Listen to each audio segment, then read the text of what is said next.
Hello guys, in this video we're going to talk about how to link Facebook page to your messenger. So we have a Samsung page right here and it's pretty simple to actually do this.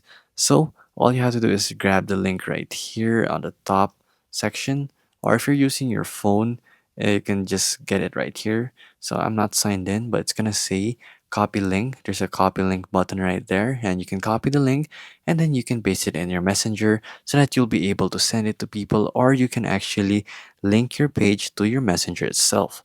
So you can also find it here in the about section, and here's their website, and there's going to be page transparency and details about Samsung. So I'm not going to be able to use that because I'm not signed in. So basically that's how it works. You can just grab the actual URL. It's just going to be the same thing because the link that you're going to copy is the same URL as the page itself. So you can send it in Messenger and place it there, and you can link it too.